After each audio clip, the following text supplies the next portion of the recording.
Magandang hapon mga kapatid, ako po si Mean Los Baños, ang Senate Correspondent po ng News 5.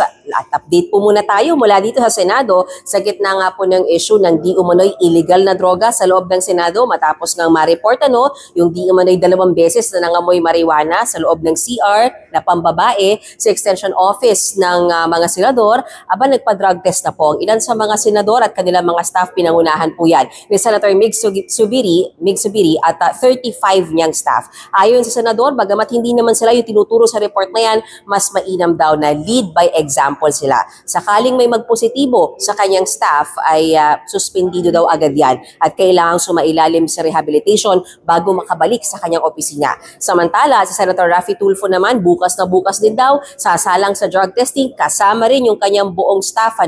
Oras daw na may magpositibo sa kanyang staff, hindi na daw yan suspension. Sibak na raw agad, sabi ni Senator Tulfo, at kung magpaparehab siya at maging maayos siya, saka pa lang daw pwedeng bumalik sa kanyang opisina.